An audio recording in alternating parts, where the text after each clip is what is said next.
Ya, jadi begini, kalau ada pejabat yang mengundurkan diri, barangkali emang ini satu kelangkaan lah ya. Karena jabatan itu biasanya kan menjadi satu primadona untuk dicari bagi pejabat-pejabat daerah gitu ya, atau pegawai daerah yang mengejar jabatan. Apalagi jabatan yang berkaitan jabatan tinggi pertama eselon 2. Nah, kalau ada berapa pejabat di daerah yang mengundurkan diri, ya barangkali pertama ada persoalan di dalam satu OPD, organisasi perangkat daerah itu sendiri.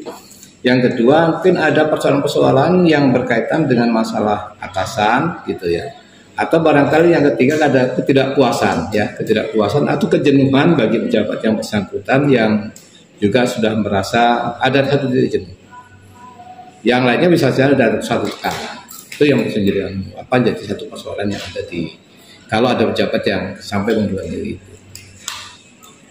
Untuk penempatan jabatan ya.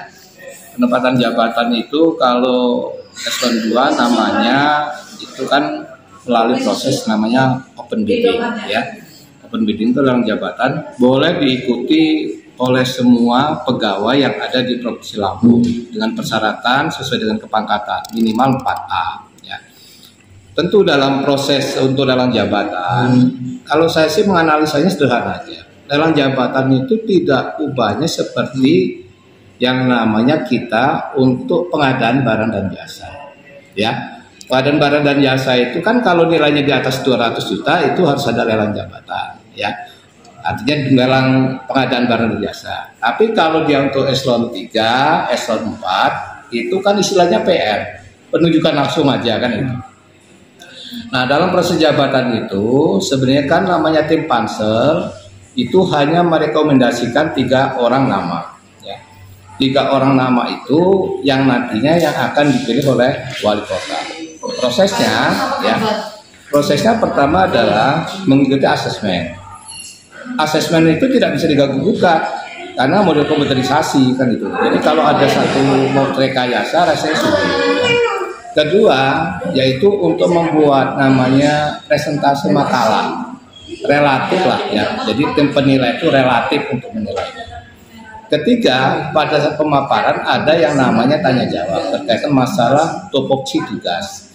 Itu juga penilaiannya adalah relatif. Nilai tertinggi itu sebenarnya tidak menjamin. Dari 3 nama itu bisa saja asal dia sudah melalui satu proses administrasi, Pak Wali bisa saja memilih di antara 3 itu.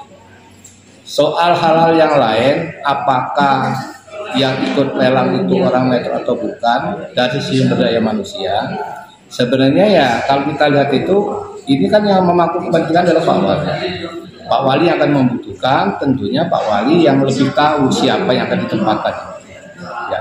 Jadi kalau kacamata publik itu melihat bahwa persoalannya kok apakah metro ada kurang sumber daya manusia sehingga orang luar yang masuk, barangkali Pak Wali ada kedekatan emosional terhadap calon-calon itu yang bisa membantu kinerjanya Pak Wali ketimbang orang-orang yang ada di internal di Pemda Kota.